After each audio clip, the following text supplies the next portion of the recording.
Hoje nós vamos falar do Fluminense que enfrentou o Al-Ahly na semifinal do Campeonato Mundial 2023. Vamos fazer a nossa análise aqui, a gente vai falar de tudo um pouco. Antes de nós começarmos, então, só aquele breve recado que vocês já sabem. Se você quiser receber mais vídeos, você pode se inscrever no canal e se você deixar o like nesse vídeo, você me ajuda bastante, ajuda mesmo com o crescimento desse trabalho. Estamos combinados? Então, vamos falar de Fluminense e Al-Ahly e eu vou começar contando aqui uma breve curiosidade para vocês, que eu tenho alguns jogos do Palmeiras gravados e vez ou outra eu acabo assistindo alguma reprise. E eu assisti, por coincidência, na semana que se passou, o jogo entre Palmeiras e Al-Ahly pelo Mundial de 2021. E foi interessante porque eu pude notar que vários dos jogadores que estão no elenco atual da equipe egípcia já estavam naquela época, então há uma manutenção de trabalho, o treinador é outro, mas tem jogadores já mais experientes que já passaram pelo Mundial várias vezes, porque o Al-Ahly, ora sim, ora também é campeão africano e acaba sendo representante ali da confederação na disputa do Mundial, e a equipe egípcia também havia eliminado já o Al-Ittihad na fase anterior da competição. Por isso que enfrentou o Fluminense, que é o campeão da Libertadores da América. Esse jogo foi um jogo assim interessante de ser assistido. No primeiro tempo teve muita trocação, muitas alternativas e dentro daquilo que as duas equipes poderiam oferecer e se propuseram oferecer. O Fluminense a gente espera sempre aquele jogo com mais posse de bola e no primeiro tempo enfrentou alguma dificuldade com isso porque a equipe do Egito também mostrou saber conduzir a bola. É uma equipe que claramente se preparou para jogar no contra-ataque, explorar as transições ali ofensivas conforme recuperasse a bola rapidamente do Fluminense, mas quando precisou jogar com a bola no pé também tinha alguma qualidade. Esse é um jogo daqueles que é muito traiçoeiro para a equipe sul-americana. Como eu falei, eu revi ali o jogo do Palmeiras com o Al-Ahly, revi alguns outros jogos, e a gente sempre tem essa mania de achar que quando a equipe sul-americana vai jogar contra o time asiático, o time africano, ele tem que a obrigação de ir lá e arrebentar, atropelar todo mundo.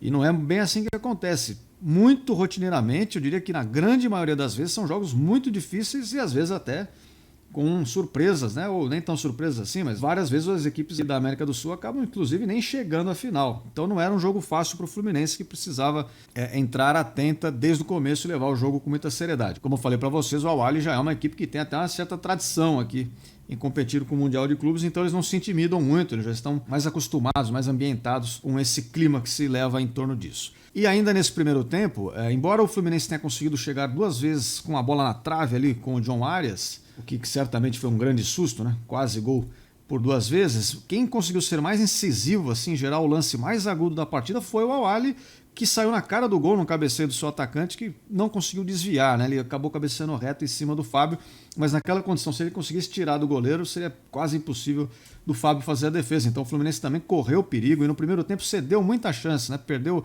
muitas vezes a bola e alguns passes até que eram para ser mais fáceis, e então deu alguns vacilos à equipe do Fluminense e deu chance do Al-Ahly quase abrir o placar. O primeiro tempo terminou 0-0 e antes da gente continuar, eu vou passar aqui para nossa mesa tática. Fala a verdade, achou que não ia ter mesa tática hoje, né? Mas sim, temos mesa tática para mostrar então só a formação com que o Fluminense e o Al-Ahly entraram em campo e mostrar alguma pequena variação que a gente teve aqui, né? Do lado do Fluminense foi a escalação mais tradicional possível, que veio jogando ali a Libertadores, veio jogando praticamente desde o Campeonato Carioca mesmo. Então com o Fábio no gol, Samuel Xavier pela direita, Nino e Felipe Melo na zaga, na esquerda o Marcelo, os dois volantes o Martinelli e o André, o meia centralizado Paulo Henrique Ganso, aberto pela direita o Arias, aberto pela esquerda o Keno e no ataque o Cano. Já o Al-Ahly, eu não vou me meter a falar o nome dos jogadores aqui, mas eles tiveram dois momentos no jogo ali. Em alguns momentos eles tentaram pressionar mais à frente, né, e atrapalhar a saída de bola do Fluminense. E quando eles faziam isso, eles faziam com uma linha de 3 atacantes ali fazendo pressão, com uma segunda linha de 3 meio-campistas e os 4 zagueiros laterais mais postados, os 4 defensores. Por outro lado, quando o Fluminense já passava um pouco ali da linha do meio de campo e começava a ocupar o campo de ataque, aí eles recuavam de uma outra forma e esses pontas vinham fazer uma linha de 5, né? Então ficava uma espécie de um 4-5-1 para se defender da pressão do Fluminense quando o Fluminense já estava no campo de ataque. Então é uma pequena variação tática ali que o Al-Ahly demonstrou ao longo da partida. Agora, se no primeiro tempo então o Fluminense deu alguns vacilos, perdeu algumas bolas, não conseguiu se impor tanto no jogo, cedendo chances à equipe africana, na segunda etapa o Fluminense melhorou. O Al-Ahly ainda conseguiu chegar em umas 2 ou 3 oportunidades com algum perigo, não foi um jogo totalmente controlado, mas o Fluminense passou a ter mais a bola, ocupar mais o campo de ataque e ter aquela posse de bola que é um pouco mais não só produtiva como segura. Foi realmente um controle do jogo um pouco maior, até que consegue numa jogada pela esquerda invadir a área com o Marcelo, ele dribla ali não era nem o zagueiro, né? Ele dribla o atacante que estava tentando marcar lá atrás, é derrubado, o juiz marca pênalti. Na cobrança, o Arias finaliza por gol, converte 1-0. O Al Ahly chega quase a empatar o jogo no lance seguinte com uma cabeçada. O goleiro Fábio ali faz mais uma vez uma boa defesa. Dali pra frente o jogo muda um pouco. A partir daí houve ali um impacto, eu diria que não é nem tanto emocional, mas a equipe egípcia parecia muito acabada fisicamente. Em vários lances, os jogadores, ao irem pro ataque, perdiam a bola e já nem voltavam mais para fazer a recomposição. Chegou até um contra-ataque do Fluminense ali de 3-1, que foi desperdiçado, inclusive.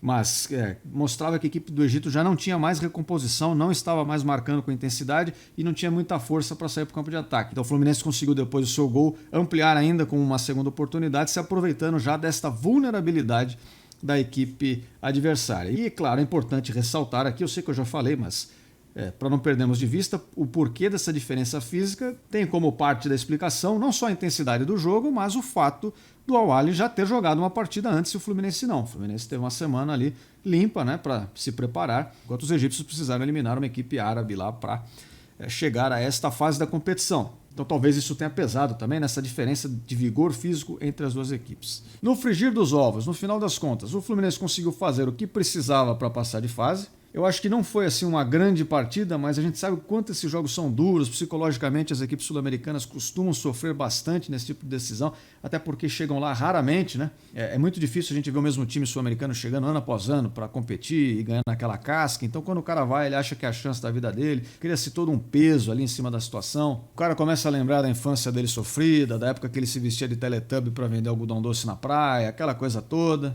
Então, já é esperado que seja sempre um jogo muito pesado, muito denso. Mas conseguiu passar.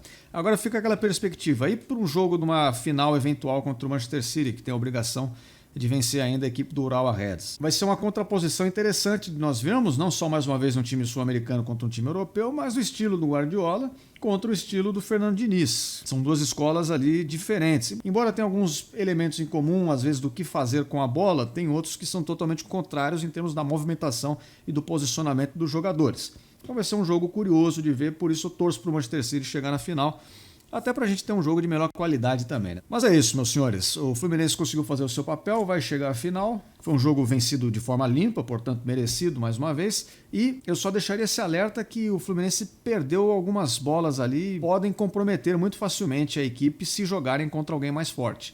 Fique registrado que o Al Ahly perdeu algumas grandes chances e basicamente não puniu os erros do Fluminense porque não teve aquele cacuete a mais, aquela manha a mais no futebol na hora de aproveitar os contra-ataques.